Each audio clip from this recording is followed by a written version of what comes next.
Gəlirsən sevindim. Bu çılgın əyləncəyə xoşbəxtəm ki hamı gəldi. Oyna görüm, əstir görüm. Durma, bəstiriyorum mavi. Mən? Mən oxuya bilmirəm axı. Küçələrə su səpmişəm. Aha! Sənsiz əsla rəqs etmərəm mən. Ulduz batı baxıb ondan mənə. Əgər sən yanımda deyilsən. Oh.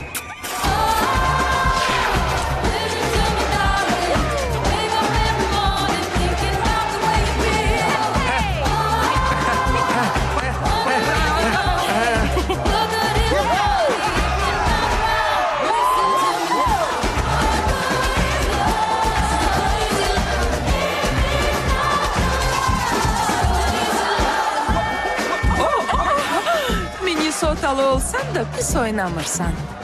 Yox, təsadüfən alındı. Amma komplimentə görə çox sağ ol. Yaxşı ki, Rafael uşaqlara baxmağa razı oldu. Hə, deyəsən bütün gecəni mənlə keçirməli olacaqsan. Əzizim, sən bir dənəsən. Ayıb olmasın, mənim növümdən elə bir dənə qalıb. Salam sevgililer, yeni iliniz mübarek. Rafi, bəs uşaqlar... Uşaqları Luis'e tapşırmışam, narahat olmayın. Amma biz çox narahatıq. Luis, bəs uşaqlar anı? Nə? Mənim uşağım yoxdur ki. Bizim uşaqlar. Hə, Cıbbılının yanındadılar. Cıbbulunun? Hə, nədir ki? Uşaqlara gül kimi baxır.